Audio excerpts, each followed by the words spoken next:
আমি 4-4টা জিপিএ 5 নিয়ে আছি।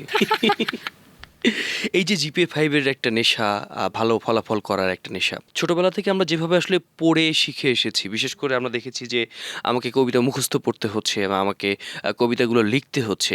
আদতে এই যে কবিতাগুলো মুখস্থ করে এসেছি, এতগুলো শব্দের অর্থ আমরা লিখেছি, ভাব হুম। সম্প্রসারণ লিখেছি, ভেতর থেকে আসলে মানুষের কর্মজীবনে এগুলো আসলে কতটুকু কাজে দিয়েছে? আমার জীবনে তো সেভাবে কাজে দেয় নাই। মাঝে মাঝে কিছু কথা বলি, কোনো হুম, হুম, কবিতা বলি, কথার ছলে অনেক কিছুই বলে ফেলি। এইটুকুই কাজে দিয়েছে। আমি যখন ইন্টারে ছিলাম, হুম, হুম, হুম। আমার যে ইংলিশ টিচার ছিলেন, স্যারের নাম বলে ফেলি, স্যারের নাম হচ্ছে ইকবাল স্যার। স্যার একটা কথা বলছিল যে আমাদের ক্লাসে একটা ছেলে ছিল, ওই ছেলেটা পড়াশোনায় খুবই বাজে ছিল। স্যার তখন একটা কথা বলেছিল, ওর নাম্বারটা নিয়ে রাখবা। আমার তো কিউরিসিটি মন, আমি তো প্রশ্ন করতে ভালোবাসি। আমি স্যারকে বললাম যে স্যার কেন? ও তো পারে না, ওর নাম্বার কেন আমি নিতে যাবো? স্যার বলছে ওর নাম্বারটা নিয়ে রাখো, তোমরা যখন অনেক A+ পাবা, গোল্ডেন A+ পাবা, চাকরি হবে না, ওর প্রতিষ্ঠানে চাকরি করতে হবে। একদম।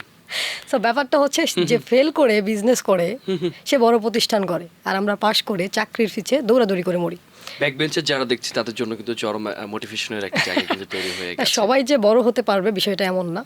বড় হওয়ার জন্য লাগবে ইচ্ছা শক্তি, লাগবে মাইন্ডসেট, চেঞ্জ করতে হবে মনোশক্তি।